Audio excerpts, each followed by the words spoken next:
RS. Subbulakshmi அம்மாள். Sister Subbulakshmi என்று அறியப்படும் இவர் 1886ஆம் வருடம் பிறந்தார். அந்த காலத்தில் பார்த்தீங்கன்னா நிறைய சிறு வயது திருமணங்கள் நடந்தேறியது உங்களுக்கு. அப்படி சிறு வயது திருமணம் செய்யப்பட்டு இளம் வயதிலேயே, அதாவது மிகச்சிறு வயதிலேயே, அதாவது 15 வயதுக்கு முன்னாடியே விதவியாக அவர் கணவர் ஒரு சிறு விபத்தில் இறந்து விட்டதால் விதவியாக்கப்பட்டவர். அந்த காலத்தில் பார்த்திங்கன்னா பல இளம் விதவியர்கள் இருந்தார்கள். அவர்களுக்கு அப்புறம் ஒரு திருமணம் என்றும் கிடையாது, மறுமணம்லாம் கிடையாது. அப்படியே தான் அவர்கள் வாழணும். பல சமயங்களில் இவர்கள் முடிவழிக்கப்பட்டு வாழ்க்கை முழுவதும் அப்படியே ஒரு காவி துணி உடுத்தி தான் வாழ வேண்டும்.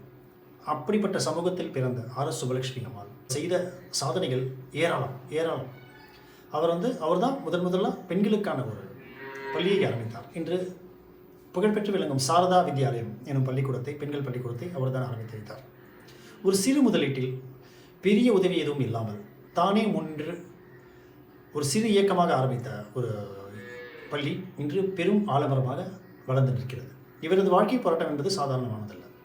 பெண்களுக்கு நீங்கள் பார்த்தீங்கன்னா 800களில் என்ன மாதிரியான சோதனைகள் கிடைத்திருக்கும். அதுவும் ஒரு இளம் விதவைக்கு வீட்டை விட்டு வெளியே வர முடியாத சூழ்நிலையில் இவர் அந்த சமயத்தில் திருமணமாகி கணவன் இறந்த பின்பு விதவையான பின்பும் அடிப்படை கல்வியை பயின்று பள்ளி இறுதி முடித்து கல்லூரியில் படித்து மேற்படிப்பு படித்து தன் போன்ற பெண் பிள்ளைகள் முன்னேற வேண்டும் என்ற ஆசையினால், கொள்கையினால் இது போன்ற ஒரு பள்ளியினை ஆரம்பித்து பெரும் சாதனையை நிகழ்த்திருக்கிறார். இது சாதாரணமான ஒரு பயணம் இல்லை.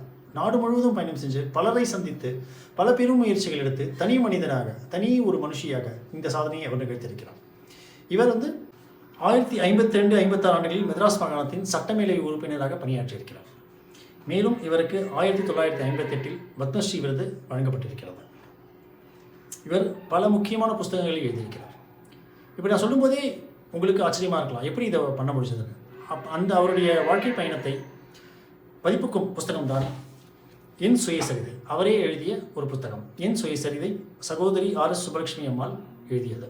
தற்காலத்திலே பெண்களுக்கு எவ்வளோ தடங்கல்கள் உங்களுக்கு ஏற்படும்னு பார்க்குறோம். நம்ம உழைக்கும் பெண்களுக்கு ஆதரவே இல்லாத அந்த சமயத்தில் வெறும் பெற்றோர்கள் மற்றும் ஆதரவு மட்டுமே இருந்து சமூகத்தால் ஒடுக்கப்பட்ட ஒரு விதவை குடும்பத்திலிருந்து அவர் எப்படி சாதனை செய்தார் அப்படிங்கிறத அற்புதமாக பதிவு செஞ்சுருக்காங்க ஆர்.எஸ். சுப்பலட்சுமி அம்மா அவர்கள்.